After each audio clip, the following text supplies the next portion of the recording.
Folks, so today's video. Do you ever feel like you are chasing the wrong type of customers, which are giving you headaches and giving you stress and anxiety? Now, here's my first question. Why are we chasing anyone in the first place? I say it in business, I say it in dating. We don't need to be chasing. We should be courting. As one of my friends would say, go where you're celebrated, not where you're tolerated. But what if I told you there was a way for you to switch it up, and instead of you having to chase people, you can reverse engineer the most ideal type of customer that is right for you and have them come to you instead. The thing is to attract, not to chase, to court and to attract, right? So now, rather than you having a chase, you have them coming to you. Like I said, it's about reverse engineering the right type of customer, right? Because here's the thing, you need to understand that they have their own problems, and it's all about creating solutions to those problems, right? For instance, I'll give an example. High 6 figures, 7 figures, 8 figures, 9 figures. They don't want to be dealing with stuff that doesn't actually grow their business. Funnily enough, they don't actually want the employees to be dealing with stuff that doesn't grow their business. How do we know that? Because we understand that. Because of that, we then create content around that, because we know those are the type of things that they need. Those are the type of things they want, right? Similarly, those type of businesses who haven't used the internet to its full potential within their business, they want to know, okay, how can we leverage digital marketing to actually be more profitable, to be more productive? I'll give a perfect example. Company has 20 employees and each employee spends 10 hours on a task that takes them so long and is so manual, and they don't need to actually be doing it. So we bring in AI integration and say, why not just automate this scenario? So now those 20 employees each were spending 10 hours. So now we've brought back 200 hours of time. So now those 200 hours we can use into something else. Here's another thing. Besides reverse engineering, we talk about also how we can create that sort of content. Furthermore, those sort of customers, they also understand that their personal brand is now something which is an asset. I've said this in previous videos. Tesla has its own following, but Elon Musk has a way bigger following. Manchester United had its own following, but when we had Ronaldo, he had a way bigger following.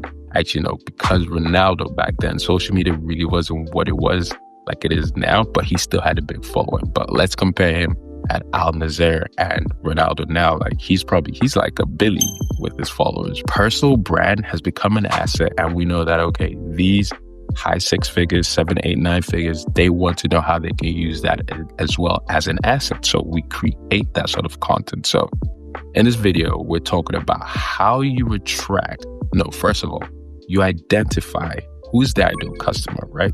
That's stage 1. Stage 2, how do we start attracting them, right? How do we start creating the content that attracts them and brings them to us, right? Stage 3, the practical steps to actually know what to create. So, I would say watch the video from beginning to end. You know how we do it. We identify the problem, we dig into the problem, then we have the solutions, right? That's the way I run my videos, because I think that's the way people get the most source and the most gems and the blueprint. So watch this video from beginning to end, get all the source, get all the gems, get all the blueprints, and let's rock with it.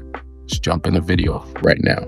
How do I find and target my ideal customers? I would say this is a reverse engineer gig. I think in my experience, what I found works is reverse engineering the type of customer you're trying to attract, or the type of customer you try to bring into your world for them to know you and know about what it is that you offer.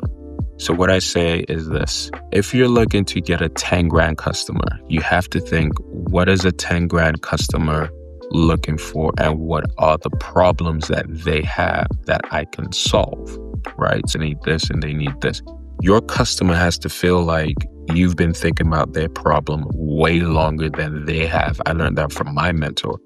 They have to feel like you've been thinking about their problem way longer than they have.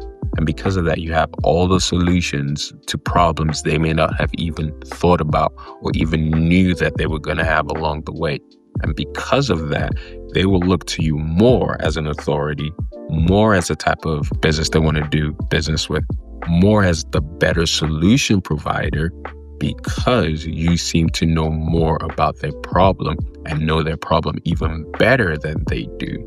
So in terms of finding your ideal customer, that's the first process I would do. Then I would then create content around those problems with solutions to those problems, and not like half-baked solutions, but actual solutions where you are actually giving them the game, as it were, right? Knowing that, first of all, when that person who's your ideal customer sees or hears you or sees that solution, about, oh, this person knows exactly what I'm going through and they seem to be able to solve it. When that happens, what would then happen is it kicks off a chain reaction where they decide to go look at all the other stuff around you and what you've done. If your content of solutions is as prolific as it should be, more than likely they will then go Google you, search you out on all these other things, and then they will find you. So it's more of an attraction process as opposed to you chasing. It's actually having your most ideal customer that you reverse engineered all the way from over here backwards. And you've then created solutions for those problems that they have. And don't ever feel like if I talk about it, that means they will need me. That's never the case. A 10 grand customer is not looking to do the thing themselves. They're looking to find someone who can do it for them, but is proficient. That is what they're looking for. They're not looking to be like, let me see what this guy says and then go and try and do it. No. They want to know who's the best solution for my problem so I can just pay that person and continue on with building my business. There's a book by Dan Sullivan called Who Not How. And in that book, that is exactly what is explained. Customers at this particular level are looking for people who are proficient to do the job as opposed to them trying to figure it out themselves. Whereas customers who are on a lower level may be looking to do it themselves. So that's why you have a DIY customer, you have a done for you customer, DFY customer. So depending on what part of the market you're in, the process is still the same. However, how you will get compensated for the work that you're doing may be different from a DIY to a DFY customer. So I would say reverse engineer, take the content and solutions, put it on various platforms where your customers are likely to be. And then also think about other places such as Facebook groups, meetup groups. What else would I say?